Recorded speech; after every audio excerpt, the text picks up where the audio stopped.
एक क्वाड जो है ना, वो India is a very major partner in Quad. Quad is against China. अब भारत को स्टॉप करना इम्पॉसिबल है। कभी यहाँ पर ऑपरेशन सिंदूर लेकर आप लोग आ रहे हैं, कभी चाइना को आप लोग आंखें दिखा रहे हैं। मोदी जी ने एक ऐसा जाल बिछाया है पूरे दुनिया के अंदर। अब आरआईसी को भी हम एक्टिवेट करने लगे हैं। आरआईसी जो कि रशिया, इंडिया, चाइना का एक प्लेटफॉर्म है, वो फिर से एक्टिवेट होने लगा है। तो ये कितना इम्पोर्टेंट है, इसलिए कि अगर आप यही लड़ाई झगड़ा चलता रहा तो आपके ख्याल से कितने लोग आएंगे बिजनेस करने भारत से? बिजनेस कई तरीके का होता है, बिजनेस नहीं रुकता लड़ाई झगड़े मारपीट से।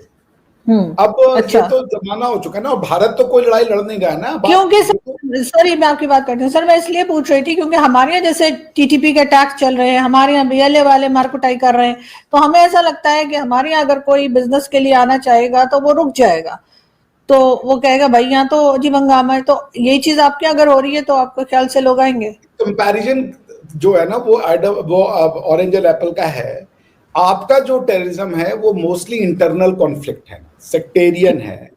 भारत में ऐसा कुछ नहीं है। कोई सेक्टेरियन कॉन्फ्लिक्ट अगर है तो वो कश्मीर तक था, उसको we have handled it. Sir Manipur में भी तो कुछ हंगामा चलता रहता है, मैं अक्सर वो देखिए, ऐसे तो यूएस में अभी इमिग्रेंट्स को लेकर के लड़ाई झगड़ा रॉयट हो रहा है। अभी पूरा यूके जला दिया था, वो जो लोगों ने शरिया के अगेंस्ट में विरोध किया था और मस्जिदों में आग लगा दी थी। तो ये तो चलता ही रहेगा। These are the riots। ये पीस जो है, परपेचुअल पीस में कोई बाधा नहीं है। मगर अगर आप ये कॉन्सेप्ट देखें ना कि भाई ये जो कॉन्सेप्ट है आपका पीस का, कि भाई आपको पता नहीं है कब चाइनीज को उड़ा दे रहे हैं, कब किसी को उड़ा दे रहे हैं।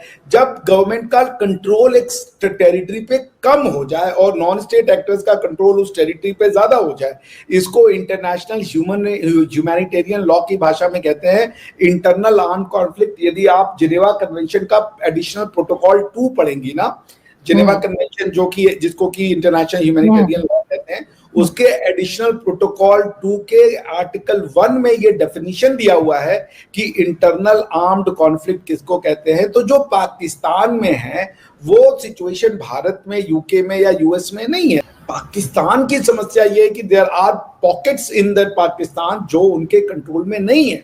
मिलिट्री कंटिन्यूअसली एक्शंस कर रही है, जैसे जरबे अज़्ब चला, फिर उसके बाद फितना उल फसाद करके था वो चला, उसके बाद जो है रद्दुल फसाद, उसके बाद अब देखिए ये चल रहा है, क्या नाम है, बदर।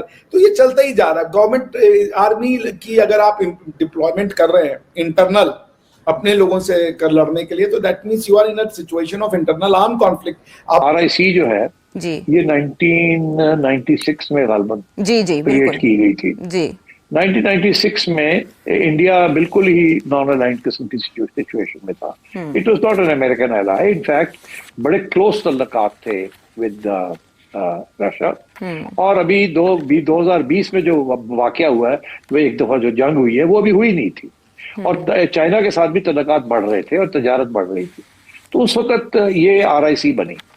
फिर आरआईसी की कुछ 3-4 साल तो मीटिंग्स नहीं हुई, बिकॉज वो कश्मीर वाला इशू शुरू हो गया and so on and so fourth.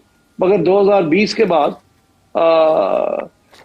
Covid आ गया और उसके बाद भी कोई खास मीटिंग्स नहीं हुई। मगर 2000 से लेके 2020 तक कोई 20 एक मीटिंग्स होती रही हैं आहिस्ता, मतलब ऑन बेसिकली ट्रेड और इस किस्म के इश्यूज के ऊपर। कोई स्ट्रेटेजिक इश्यूज के ऊपर ज्यादा बात नहीं होती थी। ये रूस और चाइना ने इसको इसलिए बनाया था और इंडिया को इसके अंदर लेके आए थे ताकि इंडिया को अमेरिका की तरफ जाने से रोका जाए, उसको करीब रखा जाए अपने। उस वक्त एससीओ नहीं बनी थी जब ये बना था। तो और एससीओ जब बनी तो उसमें भी आपको याद होगा कि ओरिजिनली रशिया, चाइना और सेंट्रल एशियन स्टेट्स थी, उससे कोई इंडिया नहीं था। वो तो बाद में फिर इंडिया भी आ गया और अब पाकिस्तान भी आ गया है और लोग भी आ गए हैं। मगर ओरिजिनली एससीओ में भी देयर वाज नो इंडिया। तो ये एक ही प्लेटफॉर्म था। मोदी जी ने एक ऐसा जाल बिछाया है पूरे दुनिया के अंदर कि अब भारत को स्टॉप करना इम्पॉसिबल है।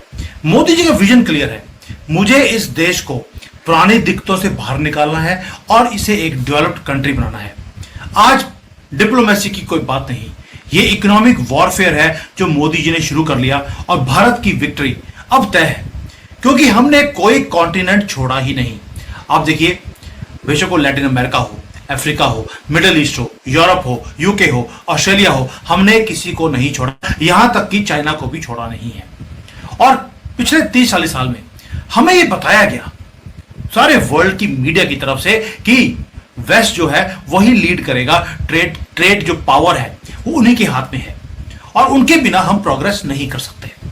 लेकिन मोदी जी ने दुनिया को जगा दिया है एक नई रियलिटी के ऊपर कि भारत राइज कर भी रहा है और हम पूरे ग्लोब को हम ट्रेड फ्री एग्रीमेंट्स, जो फ्री ट्रेड एग्रीमेंट्स कर रहे हैं उनके साथ, उसको हम अपने साथ यहां पर मार्केट्स को खोलते जा रहे हैं। आप लंदन से लेकर लैटिन अमेरिका, स्विट्जरलैंड, सिंगापुर, आप कोई कंट्री ले लीजिए, हमने किसी को छोड़ा नहीं और सबके साथ एग्रीमेंट किया भी इस तरह से है कि भारत का जो इंटरेस्ट है, हमारा लोकल जो कंपनीज हैं, हमारे एग्रीकल्चर के लोग हैं, उनका इंटरेस्ट सेफगार्ड रहे। और यही नई स्ट्रेटजी है दोस्तों। ये 1991 का मनमोहन सिंह वाला भारत नहीं है। जब नरसिम्हा राव जी की गवर्नमेंट थी तब भारत भीख मांग रहा था कि हमें बचा लो, हमें पैसे चाहिए। ये 2025 में ऐसा क्या हो गया कि हम अब अलायंसेस क्रिएट कर रहे हैं, हमारी डिपेंडेंसी किसी के ऊपर रही नहीं है। 13 फ्री ट्रेड एग्रीमेंट्स एक्टिव हैं आज की डेट में। बातचीत का दौर खत्म, ऑलरेडी हमारे एग्रीमेंट्स हो चुके हैं और आगे आगे जाकर जो वेस्ट की जो मोनोपोली थी ट्रेड के ऊपर वो खत्म होती जा रही है, टेक्नोलॉजी के ऊपर, इवन कि डॉलर के ऊपर भी। मोदी जी साइलेंटली इंजीनियर कर रहे हैं एक इकोनॉमिक फ्रीडम भारत के लिए और जो अमेरिका का प्रेशर है उससे भी हम दूर होते जा रहे हैं। भारत ने हमेशा से ये पोजीशन मेंटेन करके रखी है कि भारत स्ट्रेटेजिक ऑटोनॉमी को एक्सरसाइज करेगा। भारत कोई भी एक तरफा सैंक्शंस या किसी एक देश के अनुसार अपनी फॉरेन पॉलिसी को बदलेगा नहीं। भारत करेगा वो जो भारत के नेशनल इंटरेस्ट में है और जो भारत के लोगों को फ़ायदा पहुंचाता है। और इसका एक एग्जांपल है यूके और भारत के बीच साइन हुआ FTA, जिससे भारतीयों को बहुत ही ज़्यादा फ़ायदा होगा और इसमें यूनाइटेड किंगडम का भी बहुत फ़ायदा है। और ये FTA एक ऐसे वक्त पर साइन हुआ है जब भारत और अमेरिका के बीच में काफ़ी रस्साकसी चल रही है FTA को लेकर। भारत नहीं चाहता कि अमेरिका को एंट्री दी जाए डेयरी सेक्टर में और एग्रीकल्चरल सेक्टर में। अगर इस क्षेत्र में अमेरिकन घुस गए तो फिर दिक्कत होगी भारत के आम इंसान को और इसीलिए FTA में देर हो रही है अमेरिका के साथ। और दुनिया भी देख रही है कि किस तरह से भारत अमेरिका की भी नहीं सुन रहा, भारत वही करेगा जो उसके नेशनल इंटरेस्ट में होगा। इससे पाकिस्तान भी नर्वस हो रहा है क्योंकि पाकिस्तान को पता है कि भारत इस समय ना अमेरिका की सुन रहा है ना ही चाइना की। भारत वो कर रहा है जो भारत के नेशनल इंटरेस्ट में है। और ऑपरेशन सिंदूर भी एक उसी स्ट्रेटेजिक ऑटोनॉमी का एक्सटेंशन था जहां भारत ने डिसाइड किया कि वो पाकिस्तान के अंदर अटैक करेगा और ना चाइना की और ना ही अमेरिका की भारत ने परवाह की और वही किया जो भारत को ठीक लगा। और इसी वजह से आने वाले समय में भारत का कद दुनिया में और बड़ा होने वाला है।